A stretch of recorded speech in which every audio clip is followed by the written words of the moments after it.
اعوذ باللہ من الشیطان الرجیم، بسم اللہ الرحمن الرحیم۔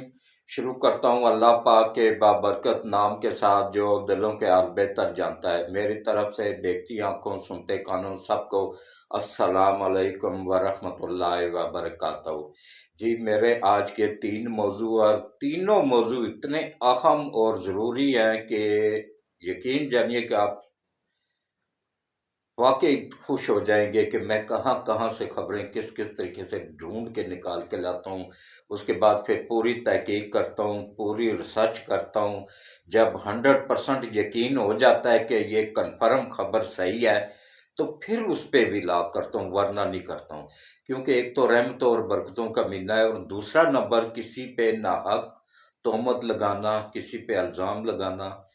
یہ جرم بھی ہے اور اس کا گناہ بھی ہے۔ تو اپنی کوشش ہوتی رہتی ہے کہ زیادہ سے زیادہ کوشش ہوتی ہے کہ پوری تحقیق کرنے کے بعد پھر خبر کو لگایا جائے یا اس پہ بات کی جائے، اور ایک صحافی کا پہلا اصول بھی یہی ہونا چاہیے۔ تو اب آپ آ جائیں جی تینوں موضوع کی طرف۔ ایک تو سپریم کورٹ کے رجسٹرار کو اٹھا کے باہر پھینک دیا گیا ہے سپریم کورٹ سے، اور نیا رجسٹرار صبح انشاءاللہ اپنی ڈیوٹی سنبھال لے گا۔ اور دوسرا نمبر، آج فیصلہ محفوظ ہو گیا، کل سنایا جائے گا، اور اس کے بعد جو گورنمنٹ کرنے جا رہی ہے اور جو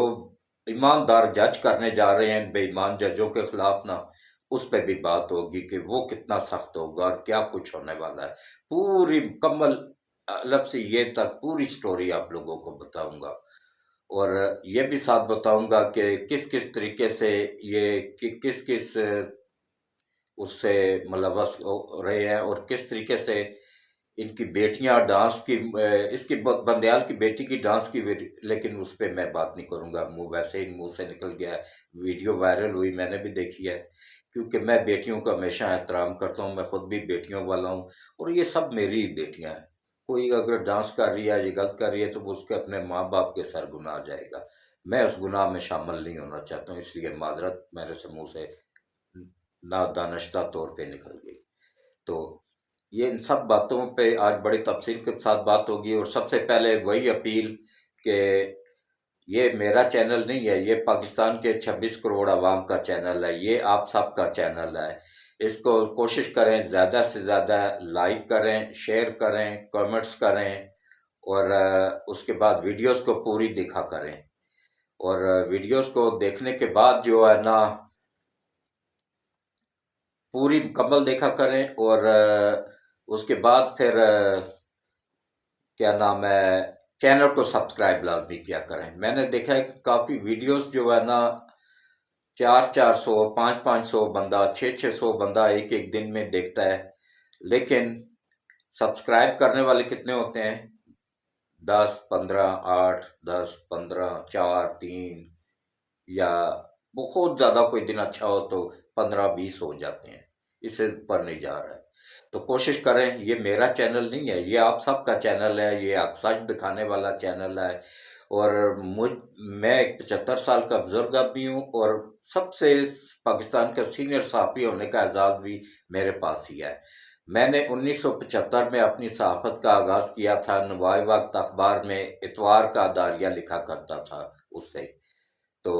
وہ 1975 سے لے کے آج تک یہ میرا سفر جاری ہے، اور انشاءاللہ جب تک میرے جسم میں جان ہے یہ جاری رہے گا۔ آپ سب کو حق سچ دکھاتا رہوں گا، اور ان غلیظ گندے لوگوں کو بے نقاب کرتا رہوں گا جو اس ملک کے دشمن ہیں، جو ہماری فوج کے دشمن ہیں، جو غیر ملکی طاقتوں کے اہلکار ہیں، ان کو میں بے نقاب کرتا رہوں گا انشاءاللہ، چاہے اس کا مجھے جتنا مرضی نقصان ہو جائے، چاہے اس پہ میری جان بھی چلی جائے، کیونکہ اس ملک پہ میرے جیسے لاکھوں لوگ قربان، ملک ہے تو ہم بھی ہیں۔ تو کوشش کریں کہ میری ویڈیوز کو پورا دیکھا کریں،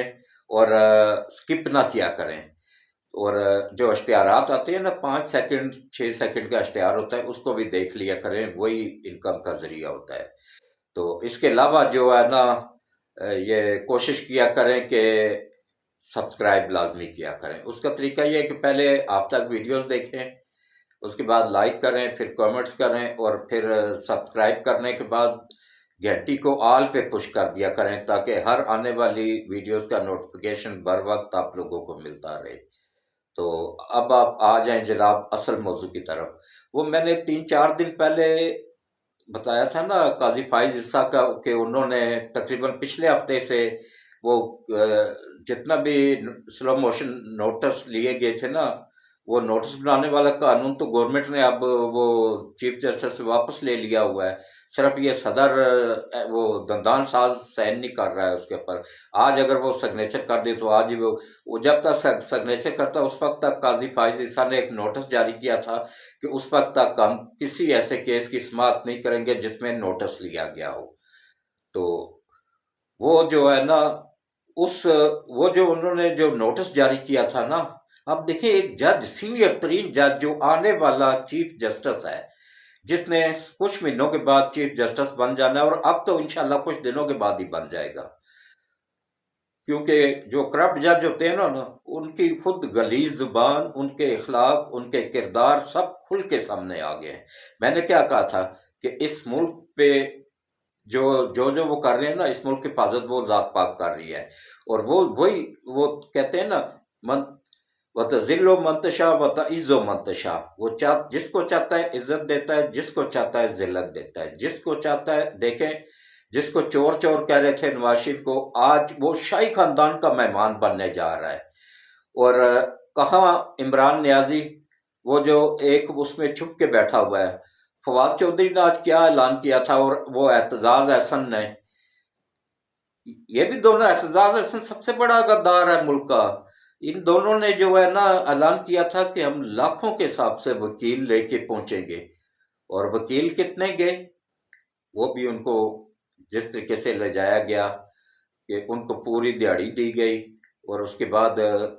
تقریباً میرے خیال کم از کم لاکھ روپیہ لے کے وہ ایک دن کے لیے گئے ہیں۔ اور وہ بھی وکیل کون سے تھے؟ صرف پی ٹی آئی کے وکیل، جو پی ٹی آئی کے اپنے وکیل ہیں جو وہ۔